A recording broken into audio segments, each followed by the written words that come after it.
Real Travels. Value for money. Food trip. Accommodation na sulit. Real Travels. Because adventures are the best way to learn.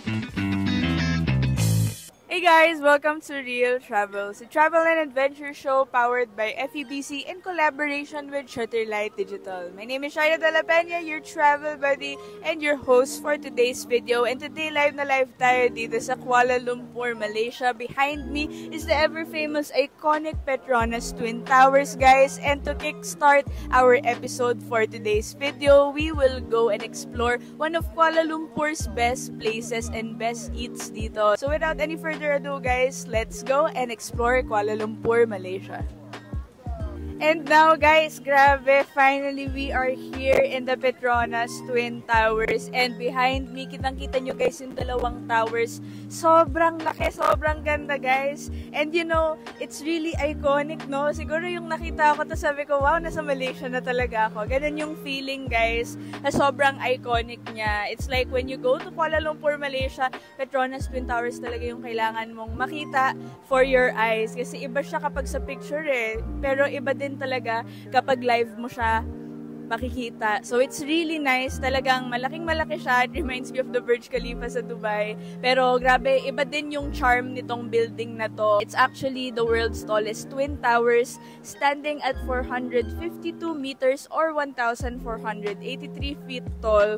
So this iconic landmark, it features a sky bridge. If you can see dito sa may Twin Towers ng Petronas, no, meron pa siyang sky bridge sa may 41st and 42nd floor. So, open din siya sa public. So, you guys can go here all for free para lang makapag-picture kayo just to see this beautiful, wonderful architecture and structure ng Malaysia that is known talaga for its iconic landmark and yung pagiging iconic and legendary niya. So yan guys, it's so amazing to be finally here in Kuala Lumpur, Malaysia, and I think this is one of the bucket list na na-check off na naman sa aking travel bucket list, which is to see the Petronas Twin Towers. So yun guys, 88 floors yung tower floor nito it spans for around 88 floors each yung Twin Towers na to. So ang galing lang because ang laki talaga niya tingnan, and even from our accommodation, kahit medyo malayo siya from the Petronas Twin Towers, sa sobrang laki nitong building na to guys,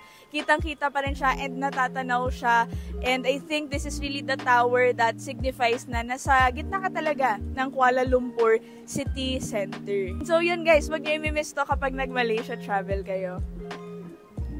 After walking from the Petronas Towers, guys, this is a really nice hidden gem na spot if you wanna take some photos near the Petronas Towers, pero not so near na hindi mabibitin yung building. So, based on my research, nire-recommend nila this local eatery which is called the NZ Curry House. So, this NZ Curry House, guys, ayan, it's an Indian and Malaysian cuisine. Tapos, meron silang mga roti, which is yung favorite ko, and talagang mga milk tea, and yung mga iba pang mga nasi goreng at lemak. So, we actually ordered some snacks then. We ordered some roti, and we ordered some, of course, yung pinaka-favorite ko, of course, the Malaysian milk tea. So, ayan, guys, no, of course, ang unang dumating is the Teterik, which is the Malaysian milk tea. So, I think pang 999 na natin ito na milk tea dito sa ating Malaysia trip. Pero, yun, sinusulit natin, no guys, kasi merong mga authentic na drinks dito na hindi mo matitikman sa Pilipinas or kahit saan man sa Malaysia lang, which is ito yung milk tea nila. So, tikman natin ulit guys if same yung consistency and sarap. Sarap pa rin guys, same consistency. Pero dito kasi sa NZ Curry House guys, yung choices nila, since it's a calendaria type style of eatery, hindi siya parang restaurant tulad ng Little Penang na kinainan natin kanina, mas affordable siya by 40% actually. So itong Teterik na to, which is the Malaysian milk tea, is nasa around 2.90 ringgit lang guys. So that's actually parang halos 30 pesos lang, diba? Compared sa mga Malaysian restaurants sa loob ng mall, especially near Petronas Towers, times 2, times 4 yung presyo. So good choice din dito guys if you're looking for a budget-friendly na eatery while not compromising yung view ng Petronas Towers. And ayan na guys, yung in-order natin, at hindi ko naman in-expect na ganito kakaiba yung order natin. No? This is the roti roti tissue, as in tissue paper. Pero hindi siya paper roti talaga siya na na bread. Should I hold it? Will I hold it or does it stand? Yeah, sige. Papatayin muna nila guys yung tore. Actually, ito yung Petronas talaga. So, so napaka-cute naman itong bread na to. Wala pa siyang 5 ringgit guys. Yung total nito is 4.50 ringgit. So, parang halos 50 pesos lang siya guys. So, super sulit no, tas kakaiba pa. So, i-taste test natin guys habang tinatayo ni Kuya yung roti tissue. Let us try and taste test itong roti tissue.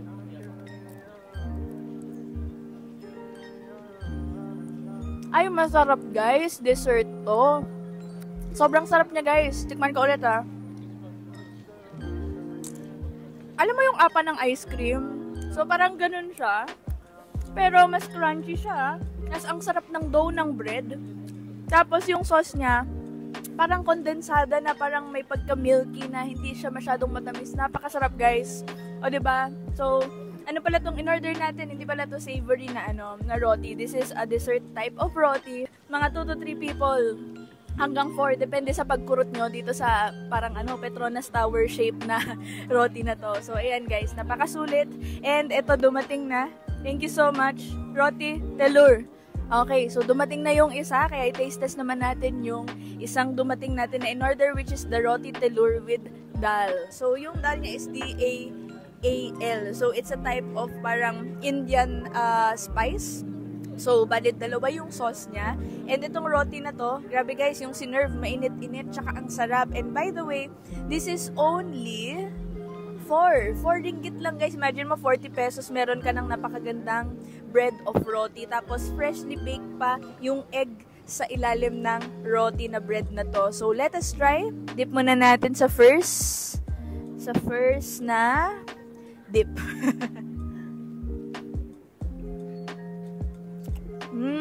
Okay. May pagkalaksa yung lasa ng dip nung first dip. Next one.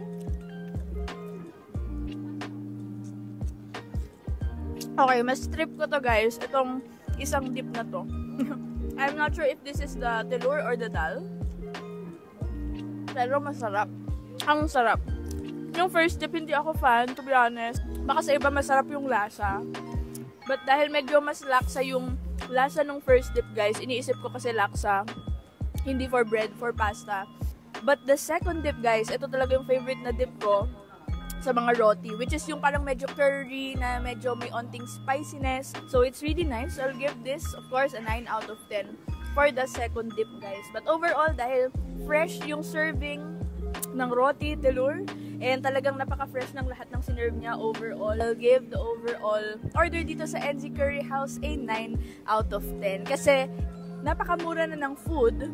Yung in-order natin lahat hindi pa umaabot ng 20 ringgit. Wala pa to sa 200 pesos guys. Pero super sulit na kasi ang ganda na view mo. O, diba? So, 9 out of 10 guys. NZ Curry House, tapat ng Petronas Twin Towers. So guys, we're gonna try one of Malaysia's very iconic food chains which is called Oriental Coffee. So yun guys, they actually specialize in selling their signature nasi lemak, which is yung parang very iconic food dito sa Malaysia. And they also sell their signature egg tarts. Also, masarap din daw ang milk tea nila, tsaka yung coffee nila, and yung mga bread nila. So let's get right into it at i-taste test natin tong lahat. So let's start off with the Teteric milk tea. Sarap. Sarap guys. Sobrang consistent ng lasa ng sarap ng milk tea dito sa Malaysia. I'm amazed. So yun guys, I'll give this a 10 out of 10 because of the consistency. Sarap ng quality din. Hindi siya sobrang tamis, pero sobrang refreshing niya and hindi siya mapait. Sakto lang yung tamis niya. So 10 out of 10 guys, yung Teteric milk tea nila. Tikman naman natin tong coffee nila. So, ito yung sinasabi nilang signature white coffee dito sa Oriental Coffee. So, let us taste. Wow, may kagat ng pagkatapang nitong kape na to ha. May parang masasapak ka sa tapang nitong kape na to. So, I think I'll give this a 9 out of 10. I think gising ka buong araw kapag tinry mo to. Let's try the kaya bread. Ito yung kaya bread nila, guys. Naglagay na sila ng butter dito sa gitna. Tapos ito yung kaya na palaman sa gitna. Tingnan natin kung kakayanin natin to kainin.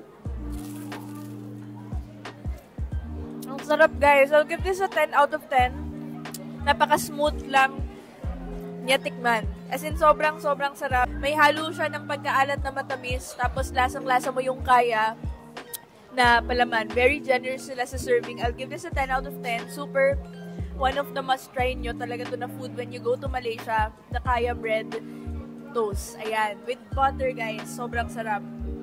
10 out of 10. Let's try this last one. This is the parang pineapple banto ng Hong Kong kasi meron siyang parang matamis na crust. Itong titikman natin na polo bread daw nila with butter.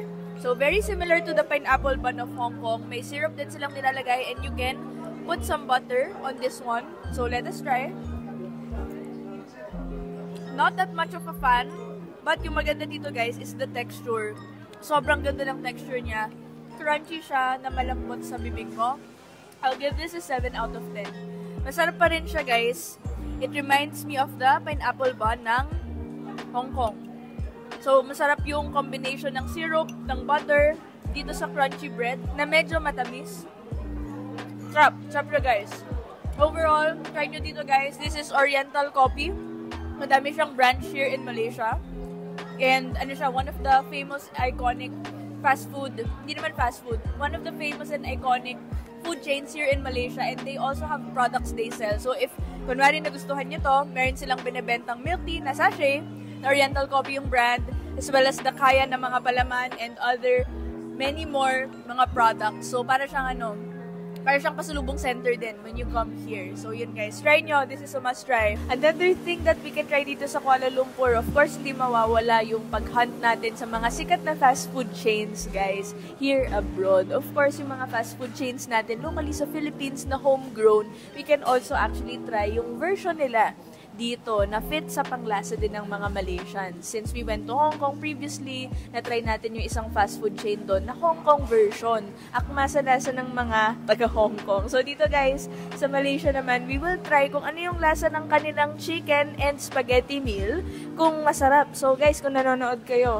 ngayon sa ating Facebook page or YouTube, tingnan nyo naman, napaka-generous ng serving ng ating chicken and spaghetti with lemon tea. Sa atin sa Philippines, iced tea yung uso or Coke. Sa kanila, lemon tea pala yung kanilang version of the drink dito sa meal na to. So, tikman natin, guys, kung masarap ang kanilang spaghetti version.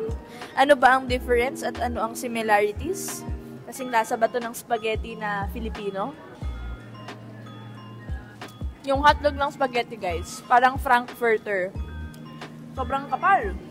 Sobrang laki ng hotdog nila sa spaghetti. Alam mo yung parang German Franks, ganon. Sa atin, hotdog lang na yung red na hotdog. Dito, parang siyang German Franks yung hotdog ng spaghetti. Hindi siya kasing tamis, hindi siya kasing parang savory nung spaghetti natin back home sa Philippines. Yung lasa ng spaghetti nila, guys, medyo may pagka-Italian yung lasa, medyo watered down version. It's more on the meaty side kesa dun sa savory na medyo maanghang side. So, masarap pa rin siya, guys. It's a 9 out of 10 for me pa rin. So, let us try the chicken. Ito, yung pinaka-iconic na chicken, guys. Tikman natin yung balat. I ordered, guys, a spicy version of this chicken. So, tikman din natin, no, kung masarap tong chicken nila na spicy. Let us try yung balat ng chicken. Wow! Grabe yung kagat ng spiciness, guys. Manunuot hanggang sa loob ng chicken. Hindi lang sa balat. Talagang buong chicken niya is spicy. And yung breading niya, hindi siya kalasa nung parang Filipino chicken natin back in the Philippines.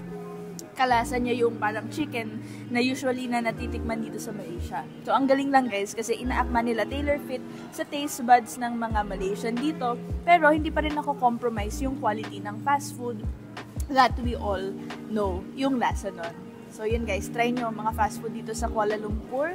Super sulit pa rin. For the price of 18 Malaysian ringgit lang. And that's about it for our episode for today's video, guys. I hope you enjoyed this episode dito sa ating Kuala Lumpur, Malaysia travels. Again, guys, always remember that adventures are the best way to learn. This is Shaira De La Peña, your host and travel buddy once again sa Real Travels, live na live here sa Kuala Lumpur, Malaysia. And I will see you on the next episode. Bye!